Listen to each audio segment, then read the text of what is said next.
অনেকেরই হয়তো জানতে ইচ্ছা করছে আমরা যে হাক্কাতে খেতে গেছিলাম বুফেতে, তো আমাদের কীরকম সবার পড়েছিল।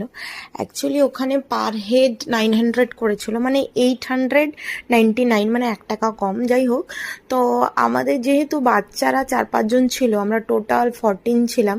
তো ওরাই আমাদেরকে, আমরা যখন ওদেরকে বললাম, আমরা বাচ্চারা তো সেভাবে খায় না, তো তখন ওরা বললো কি আমরা দুজনের কম, মানে দুজনের ডিসকাউন্ট হয়ে যাবে, আপনাদের টোটাল বিল 13 জনের দিলেই হবে, 12 জনের দিলেই হবে।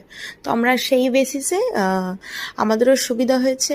তো আমাদের এরকমই পড়েছিল। তো স্বাভাবিক, এটা শুধু আমাদের ক্ষেত্রে নয়, যখনই কোনো বুফেতে আমরা খেতে যাই, বেশি লোক থাকলে তখন ওরা কিছুটা ডিসকাউন্ট করে দেয়।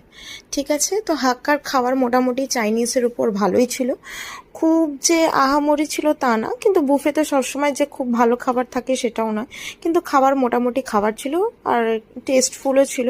ডেজার্ট সেকশনটা খুবই ভালো ছিল, আর স্টার্টার সেকশনটা ভালো ছিল, মেন কোর্সও ভালো ছিল। বাট আমার আবার খুব একটা মানে থাই টাইপের, থাই ইন্ডো চাইনিজ, মানে থাই চাইনিজ টাইপের টেস্টটা আমার টেস্ট বার্ডের পক্ষে ভাল লাগে না।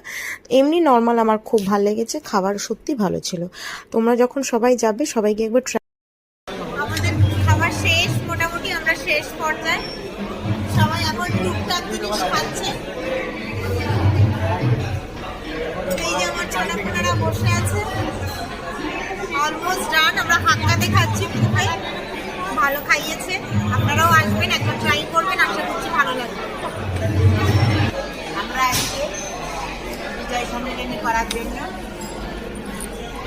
রানী স্কোয়ারে হাক্কাতে এসেছি। খাওয়া প্রায় শেষ। খাবার কেমন হয়েছে বলো? খাবারগুলো খুব সুন্দর, ক্যামেরার দিকে আপনারাও আসতে পারেন, খুব ভালো খাবার। দেখছি না দর্শন, আর এখনো চলছে, এইটাকে দর্শন বলে। এই দর্শন ঝাল আর মিষ্টি একসাথে। মাসি বলো কেমন লাগছে? খুব ভালো। মাসির পাতে হচ্ছে